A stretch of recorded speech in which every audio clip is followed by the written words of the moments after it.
Hi, this is Donnie Garrett from the Tone Smiths Report. I'm here today at the Verizon Amphitheater with Daniel Carson of the Chris Tomlin Band. Howdy. And he's going to give us a little tour today of his pedal board. I know so many of you guys just really want to know what he's doing to get that tone.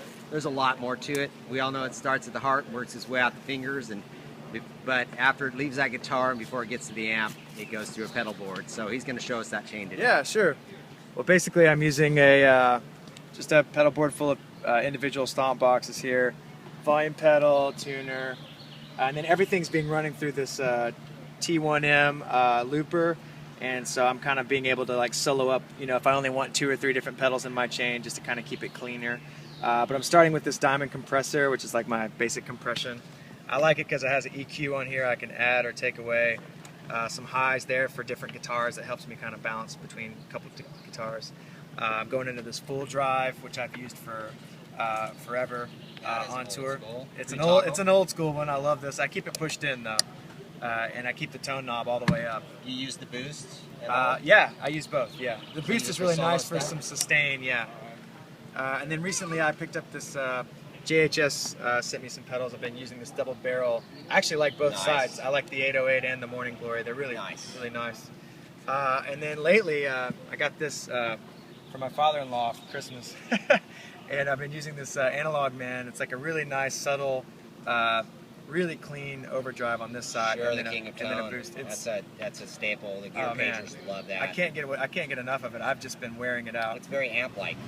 And then I keep this on all the time, the BBE, and like I said, I kind of like I did with the compression, I use the top end and low end here to balance between like my Telly or Fano or Les Paul. So you're using that for the guitar, not the amplifier? Yeah. To beef up the guitar? Yeah, basically to beef up the guitar. Okay. And then I'm running into my delays here. I'm running a DD5 number 1, which is either at quarter note or dotted eighth. Here, Taking it back old school, buddy. I switch back and forth between these two, and then this one, DD5 number 2, I always have on my reverse setting, which I use for a lot of songs. And then this is always on quarters over here, the Echo Park. I just tap in my quarter notes. It's just kind of a subtle delay that I use throughout the night. You're not using an external tap for anything? I am for this other DD5 here, first one. Where was that? It's over here, down at the bottom.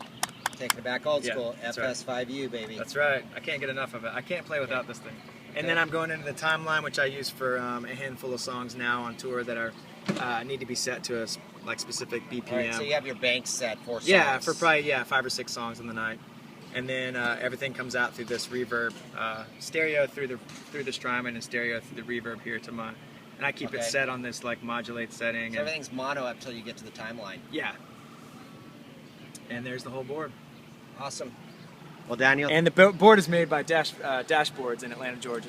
Thank you so much, Daniel. We appreciate your time and for showing us that. And keep us in the loop if you come up with any revisions to this board, okay? All right, we will. All right, thank you.